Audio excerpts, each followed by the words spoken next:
Hey guys, welcome to my channel Karan Tribulosity। Record of Ragnarok मांगा के पिछले first part में हमने गॉड ओडिन की असली सच्चाई को देखा था कि कैसे वो इस टूर्नामेंट के जरिए प्राइमोर्डियल गॉड्स को जिंदा करना चाहते थे। साथ में ही हमने एक छोटे से रिकैप को भी देखा था जिससे आप समझ सकें कि ये रिकॉर्ड ऑफ रैग्नारॉक टूर्नामेंट है क्या। आप लोगों ने उस वीडियो को नहीं देखा तो जरूर देख लेना। खैर इस वीडियो में हम रिकॉर्ड ऑफ रैग्नारॉक मांगा की राउंड 10 की फाइट देखने वाले हैं, जिसमें इंसानों की तरफ से तलवारबाज ओकिता सोजी और गॉड्स की तरफ से तलवारबाज गॉड सुसानो फाइट करने वाला है, जिसमें इन दोनों फाइटर्स को ही मैन स्लेयर और गॉड स्लेयर के नाम से जाना जाता है। अगर आप लोगों को वीडियो पसंद आए तो लाइक कर देना और मूड बन जाए तो चैनल को सब्सक्राइब तो कर ही देना। रिकॉर्ड ऑफ रैग्नारॉक मांगा का पार्ट 2 शुरू होता है। रिकॉर्ड ऑफ रैग्नारॉक टूर्नामेंट की 10वीं फाइट की शुरुआत होती है, जिसमें इंसानों की तरफ से जापान के तलवारबाज ओकिता सोजी की फाइट जापान के ही एक तलवारबाज गॉड सुसानो मिकातो से होने वाली है। रैग्नारॉक टूर्नामेंट का अरीना पहले से काफी ज्यादा अलग दिखाई दे रहा होता है, जिसमें यहाँ पर अरीना में जापान के 18वीं सदी के एक शहर क्योतो को प्लेस किया गया होता है। 10वीं फाइट के लिए इस अरीना को इतने बड़े होने को देखकर वेल्कारी गोल भी कहती है ये फाइटिंग रिंग कुछ ज्यादा ही बड़ा नहीं हो गया, जिस पर वेल्कारी ब्रूनहिल्डे कहती है हाँ ये रिंग काफी बड़ी है, क्योंकि इस रिंग की प्लेसमेंट को अगले फाइटर गॉड सुसानो ने चुना है, क्योंकि गॉड सुसानो ओकिता सोजी से उसके शहर में ही लड़ना चाहता था और ये शहर है जापान का 18वीं सदी का बाकुमात्सु क्योतो, जहाँ ओकिता सोजी रहता था। अरीना के बीचों बीच ऊपर से एंकर भी कहता है इस टूर्नामेंट के पिछले राउंड के दौरान हमारे कुछ दर्शक घायल हो गए थे,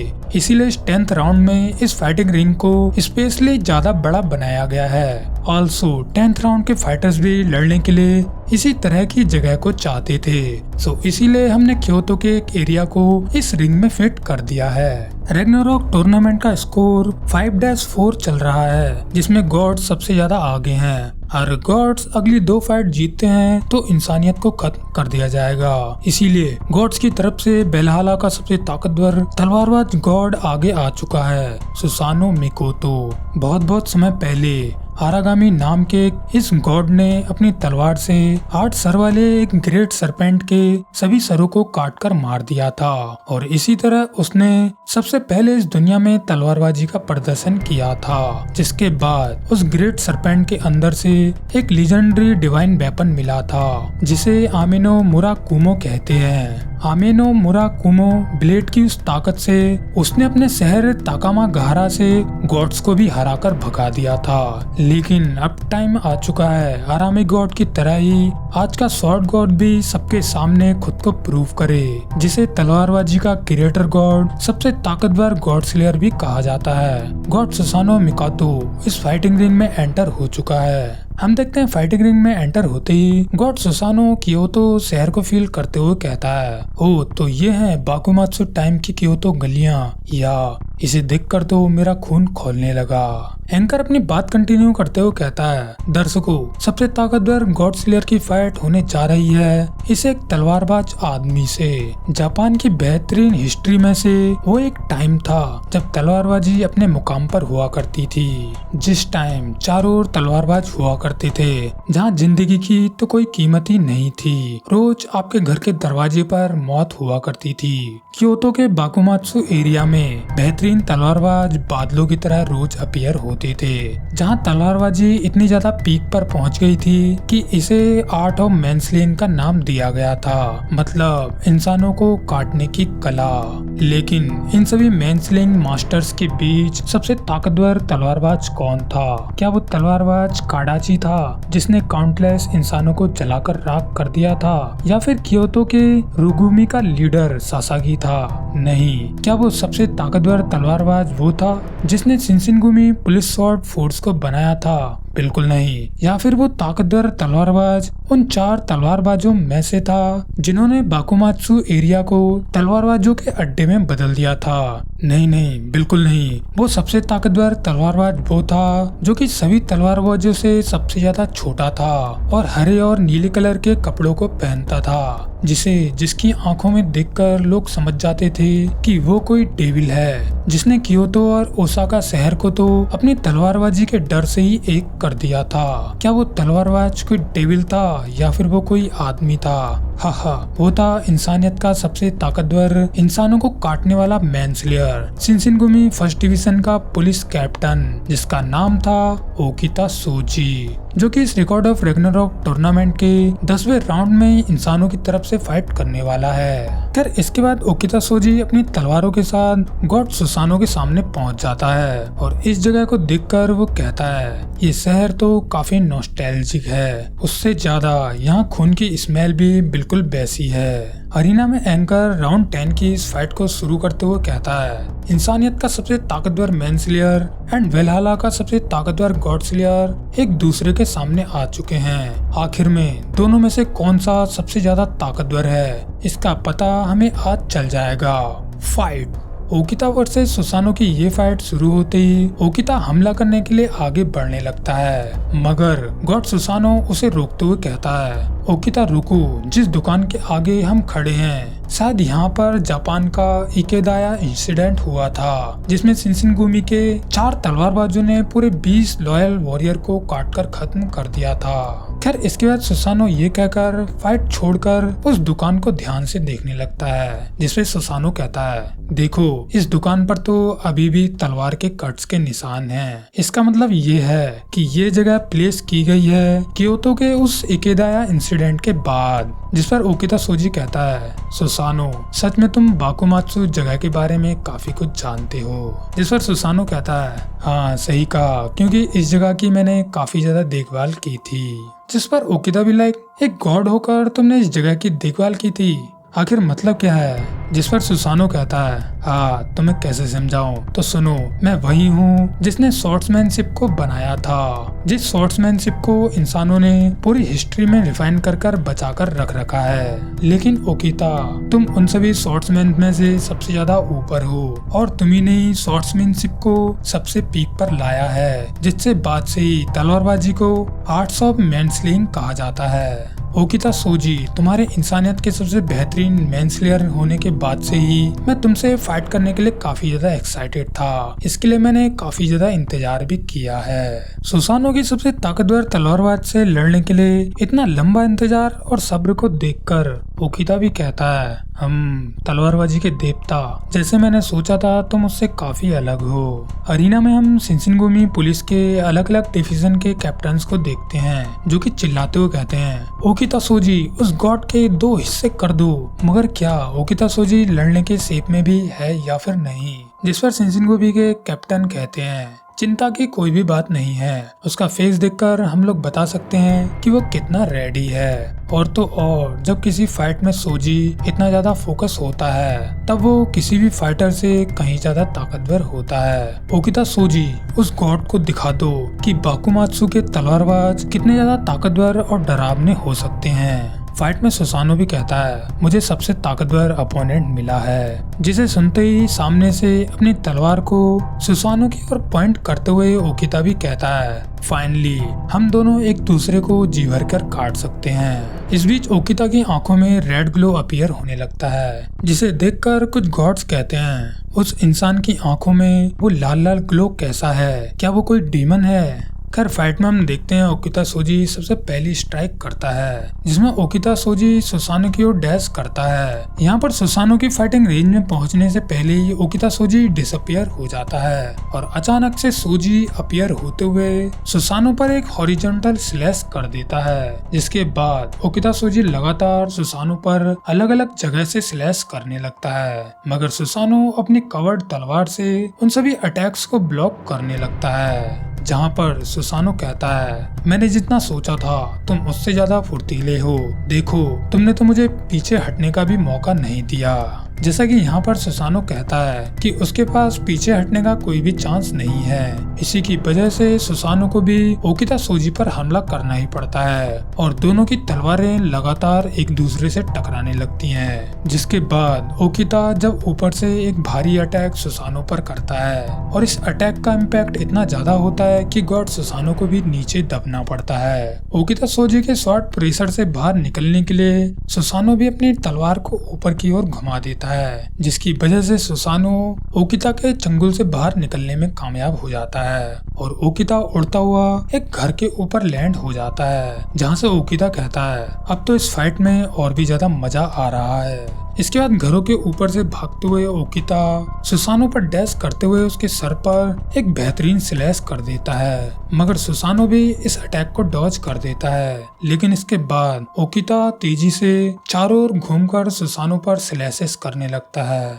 जहां पर ओकिता के इन अटैक्स को प्रेडिक्ट करना काफी ज्यादा मुश्किल होता है। यहाँ पर ओकिता सोजी की स्पीड इतनी ज्यादा होती है कि इसे देखकर गॉड भी कहते हैं उस लड़की की स्पीड तो काफी ज्यादा तेज है, मगर उसके स्लैश इतने ज्यादा ताकतवर हैं जो कि किसी भी अपोनेंट के दो हिस्से कर सकते हैं। सच में वो लड़का आज किसी का मर्डर करने के मूड में है। फाइट में सुसानो भी ओकिता को देखकर कहता है तो इसे कहते हैं डीमन चाइल्ड ओकिता सोजी। यहाँ हम देखते हैं ओकिता सोजी की आंखों में रेड ग्लो अपीयर होने लगता है। ओकिता सोजी की आंखों में ये रेड ग्लो तब अपीयर होता है जब ओकिता अपनी एक्साइटमेंट की पीक पर होता है और इसी बीच ओकिता सोजी एक डीमन चाइल्ड में बदल जाता है। ये जलती हुई उसकी लाल आंखें उसके अंदर के जलते हुए लाइफ फोर्स को रिप्रेजेंट करती हैं। इसका मतलब ओकिता सोजी का हार्ट एक नॉर्मल इंसान से 3 गुना ज्यादा स्पीड से पंप करने लगता है और उसके ब्लड फ्लो के 3 गुना तेज होने की वजह से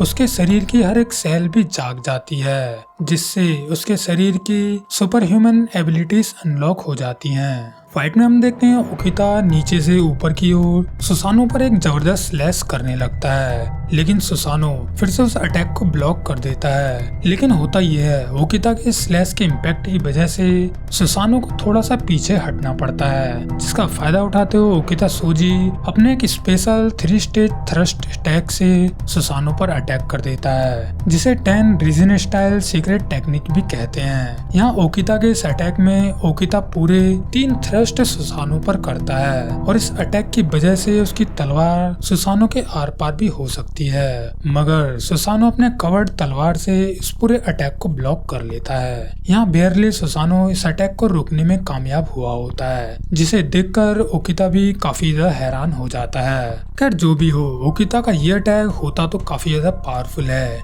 इसी की वजह से हम देखते हैं सुसानो की तलवार का पावरफुल कवर भी डिस्ट्रॉय होने लगता है, जिसके बाद हमें सुसानो की खतरनाक तलवार दिखाई देती है, जो कि बेसिकली एक कटाना जैसी दिखाई दे रही होती है।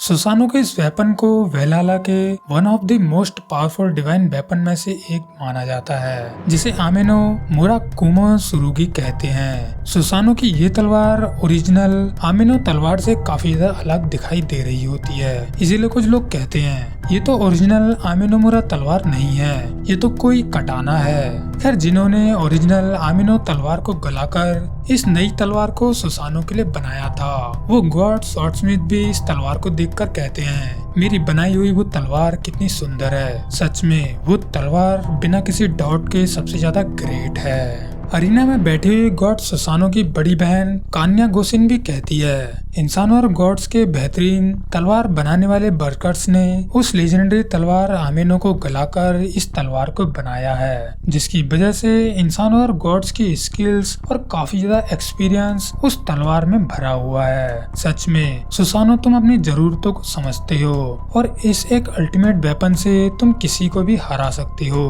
खैर फाइट में सुसानो कहता है मेरी ये तलवार इतनी जल्दी सामने आ जाएगी मैंने सोचा नहीं था, मैं तो इस तलवार को और कुछ देर बाद रिवील करने वाला था। जिस पर ओकिता कहता है हाँ तुम्हारी तलवार तो काफी अच्छी है। जिस पर सुसानो कहता है सही कहा, ये तलवार काफी शानदार है, इसका इस दुनिया में कोई मैच ही नहीं है। मेरी इस तलवार को ओरिजिनल लीजेंडरी वेपन आमेनो स्वॉर्ड से बनाया गया है और इसीलिए इस ताकतवर का नाम है ओनिकिरी आमेनो।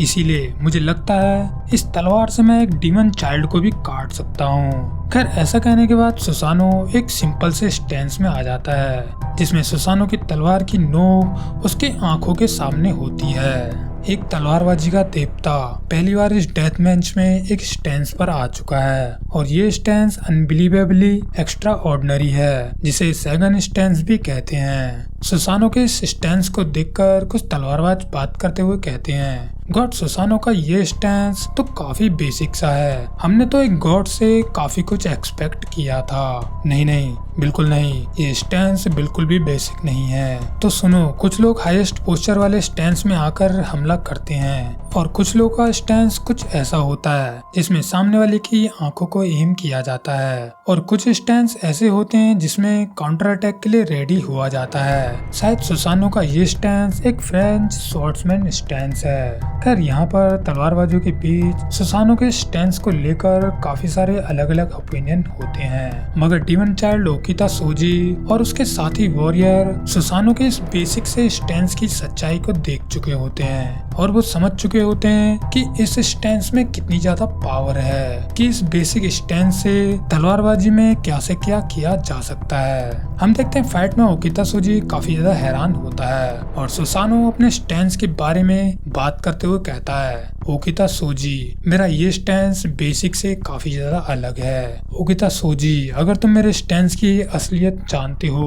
तो बिलीव करना, जैसे हेवन के हर एक गॉड की ओरिजिन स्टोरी होती है वैसे ही मेरे इस बेसिक से दिखने वाले स्टैंस की भी एक ओरिजिन स्टोरी है। मेरा ये बेसिक स्टैंस अदर अलग अलग टाइप के स्टैंस से काफी ज्यादा अलग है क्योंकि मैं इस बेसिक से स्टैंस में किसी भी ओर से तुम पर अटैक कर सकता हूँ। सो ओकिता सोजी दिखाओ कि तुम कितने ज्यादा ताकतवर हो। खैर इसके बाद होता यह है, अपने भारी शरीर की ताकत के साथ सुसानो अपनी तलवार से लगातार ओकिता सोजी पर अटैक करने लगता है, वो भी अलग अलग एंगल से, और ओकिता भी इन अटैक्स को ब्लॉक करने की कोशिश करने लगता है। मगर यहाँ ओकिता सोजी को पहले से ज्यादा सुसानो की ओर से काफी ज्यादा प्रेशर महसूस होने लगता है, जिसे देखकर गॉड्स भी कहते हैं अगर उन दोनों में से कोई भी कुछ समय के लिए अपने फोकस को खो देता है तो वहीं पर उनमें से कोई ना कोई मारा जाएगा, क्योंकि दोनों की ओर से जो हो रहा है उनमें हर एक अटैक काफी ज्यादा डेडली है। सुसानो ने इंसानों के द्वारा इवॉल्व की हुई ह्यूमन टेक्निक्स को भी मास्टर किया होता है, इसीलिए सासाकी कोजीरो जिन्होंने पिछले एक राउंड में गॉड से फाइट की थी वो भी कहते हैं सुसानो एक ऐसा गॉड है जिन्होंने इंसानों की टेक्निक्स को भी मास्टर किया है, और इसी तरह के मास्टर से ओकिता सोजी का जीतना इतना ज्यादा भी आसान नहीं होगा। फाइट में स्माइल करते हुए ओकिता कहता है, हा सुसानो तुम्हारे अटैक तो काफी ज्यादा भारी थे, तुम्हारे अटैक्स को ब्लॉक करते टाइम तो ऐसा लग रहा था जैसे कि मेरे हाथ कट चुके हैं, क्रेजी। ओकिता सोजी को यहाँ पर इस फाइट में काफी ज्यादा मजा आ रहा होता है, जिसे देखकर शिनशिनगुमी पुलिस के तलवारबाज कैप्टन भी कहते हैं लगता है ओकिता को मजा आना शुरू हो चुका है, क्योंकि भले ही ये लड़ाई जीने मरने वाली लड़ाई हो लेकिन ओकिता सोजी को इससे कोई भी फर्क नहीं पड़ता, क्योंकि हमारे टाइम पर हर फाइट ही जीने मरने वाली फाइट हुआ करती थी। फाइट में ओकिता सोजी को स्माइल करते हुए देख सुसानो भी कहता है, तुम फिर से हंस रहे हो, शायद इसीलिए तुम्हें शिनशिनगुमी फर्स्ट डिवीजन का कैप्टन बनाया गया होगा। खैर इसके बाद सुसानो के इस बेसिक अल्टीमेट स्टैंस के सामने ओकिता सोजी भी एक ढीले ढाले स्टैंस में आ जाता है, जैसे कि इस स्टैंस में ओकिता सोजी सबसे ज्यादा रिलैक्स स्टेट में होता है और उसकी तलवार भी नीचे लटक रही होती है। ओकिता के स्टैंस को देखकर मियामोटो मिसाशी भी कहते हैं, वो लड़का तो एक फॉर्मलेस स्टैंस में आ चुका है। नहीं बिल्कुल नहीं, उसे देखो, ये स्टैंस फॉर्मलेस स्टैंस से कहीं ज्यादा अलग है। ओकिता ने ये स्टैंस कहीं और से किसी से सीखा है। ओकिता सोजी जब बागुमात्सु एरिया में लगातार जब डेथ मैच फाइट्स को कर रहा था, जब वो लगातार एक एक करके काफी सारे तलवारबाजों का सामना कर रहा था, तब ओकिता सोजी के शरीर ने थकान के कारण इस स्टैंस को बनाया था, जिसमें उसका शरीर फाइट के दौरान आराम भी कर सकता है। खैर फाइट में हम देखते हैं ओकिता सोजी लटके हुए शरीर के साथ सुसानो की ओर बढ़ने लगता है, जिस बीच सुसानो को भी हवा में अलग सा ऑरा फील होने लगता है। सो इसके बाद होता यह है, ओकिता सोजी अचानक से सुसानो पर अटैक करने लगता है और ओकिता के ये अटैक इतने ज्यादा पावरफुल होते हैं कि इसकी वजह से सुसानो को इन अटैक्स को ब्लॉक करने में एक्स्ट्रा ताकत लगानी पड़ती है। खैर इसके बाद होता ये है, इन अटैक्स को ब्लॉक करने की वजह से जब सुसानो की तलवार एक साइड में होती है तब ओकिता सोजी उसके हाथ को अपने तलवार के हैंडल से और ज्यादा साइड में कर देता है, जिसके बाद ओकिता सोजी का पहला स्लैश सुसानो की छाती पर लैंड हो जाता है, जिसकी वजह से गॉड सुसानो अपने घुटनों पर आ जाता है। वहीं ओकिता सोजी सीधा खड़ा स्माइल के साथ मुस्कुरा रहा होता है। यहाँ तलवारबाज ओकिता सोजी के पहले कट को सेलिब्रेट करते हुए सभी तलवारबाज कहते हैं शिनशिनगुमी का डीमन चाइल्ड ओकिता सोजी, उसकी तलवारबाजी सबसे ज्यादा मजबूत है। ये सोजी तुम कर सकते हो, तुम उस गॉड को हरा सकते हो। शायद ओकिता सोजी को सेलिब्रेट करने के लिए हमें इस तरह से नहीं चिल्लाना चाहिए, नहीं हमें जरूर और तेजी से चिल्लाना चाहिए। इन गॉड्स को भी तो पता चलना चाहिए कि हम क्योतो के तलवारबाज कितने ज्यादा ताकतवर हो सकते हैं। अरीना में मुसाशी मियामोटो कहते हैं शेपलेस और डेडली ऑरा रखकर भी ओकिता सोजी में कोई भी मर्डरस इंटेंट नहीं दिखता। ऐसा तो सिर्फ वही लोग कर सकते हैं जिसने काउंटलेस लाइफ एंड डेथ वाली फाइट्स की हो। हाहा तुम ऐसा मानते हो? ओकिता सोजी तो रोज ही ऐसे बैटलफील्ड्स पर लड़ाई करता था, इसीलिए तो उसकी तलवार इतनी ज्यादा शार्प रहती है। और एक गॉड को स्लैश करना ये भी दिखाता है कि वो कितना ज्यादा ताकतवर तलवारबाज है।